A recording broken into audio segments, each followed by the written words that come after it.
Now let's take a look at the code that actually implements this adding and removing from the pics list. And it's all in one function because it's basically the same sort of thing, and there's no reason to have two functions. It has the same structure of all of the functions you've seen. We have our basic includes, and we have the calls to get the Facebook object, and then we unpack the parameters that are passed into the function. And there are only three that are passed into this function: the Facebook user ID, the pic ID, and the action, which is going to be either add or remove. And down here, I'll change a little spacing. Here is the code that we use to add a pic to the list of my pics. And you can see that this function is basically one page long. It's very, very short. And you've seen this code before because it's the same code that we've used in other places.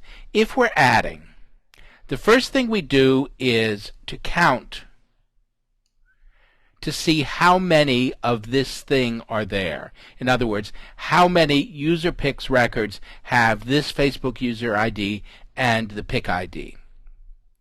If any records exist, then it's already in the list. And you can see we look at it, we take the row that comes back with the count. If the count is 0, that means it's not there already, and we do an insert. And this is the same basic code that we used for adding a pic. We checked to see if the pic was there. If it wasn't there, we added it. In adding a pic, what we actually did was we checked on the name of the pic.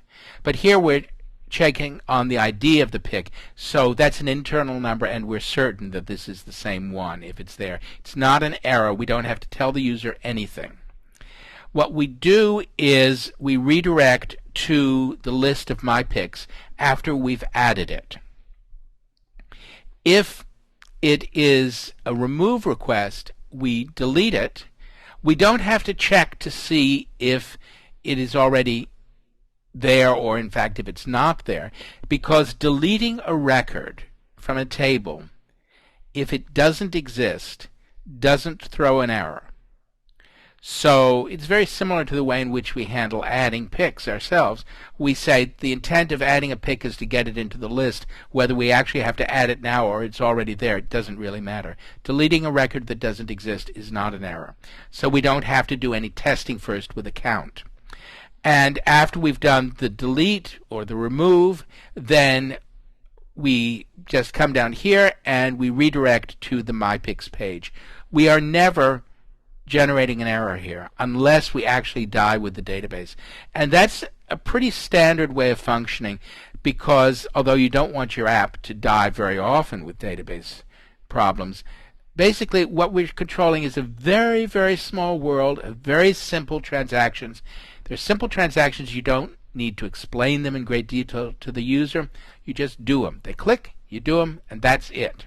There's going to be another section of code added to this, just as you saw in the code for adding a pic, where we're going to generate a newsfeed item.